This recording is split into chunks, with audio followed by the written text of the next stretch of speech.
My great pleasure to welcome you to this preview of our latest exhibition, Art and Love in Renaissance Italy. It's a different kind of thing. This is a thematic exhibition where we've taken an idea, the celebration of marriage basically, in Renaissance Italy and teased out that idea through a careful selection of all kinds of objects produced in that period. It's a theme that's so central to Italian Renaissance art that it's amazing, really, that it's never been done before. This exhibition looks at works of art not so much through art history as through social history.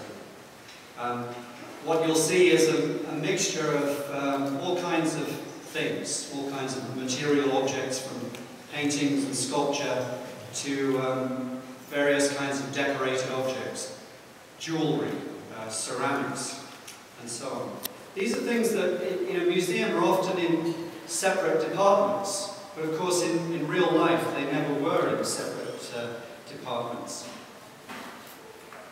It's an exhibition that shows art as part of life as people actually lived it.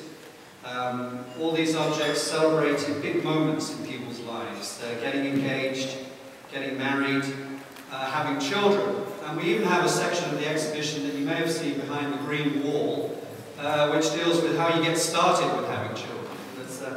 We deal with every aspect. This is what in Italy was known as a desco di parto. It's a birth tray. And the tray was presented to the mother after birth. Sometimes these might have actually been given as wedding presents as well, because certainly they hope to give birth to children soon after the marriage.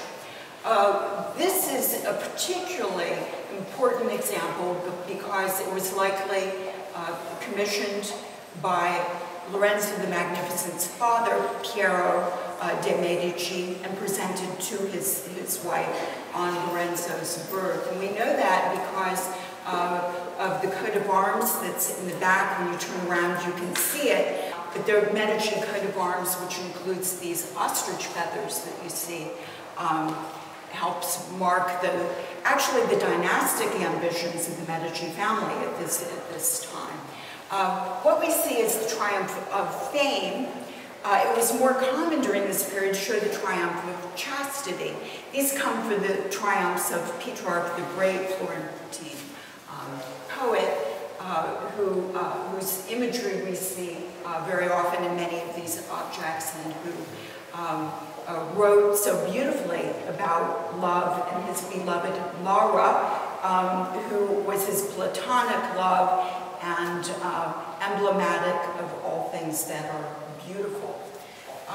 So it's sort of fitting that instead of the triumph of chastity, and actually we have another desco di parto that illustrates that, shows the triumph of fame. With all these warriors basically pledging allegiance to that figure. This birth tray actually was in Lorenzo de' Medici's bedroom at the time of his death. So after these served this ceremonial and functional purpose, very often they were kept, and we have hooks on some of them, put on the wall as objects to be enjoyed.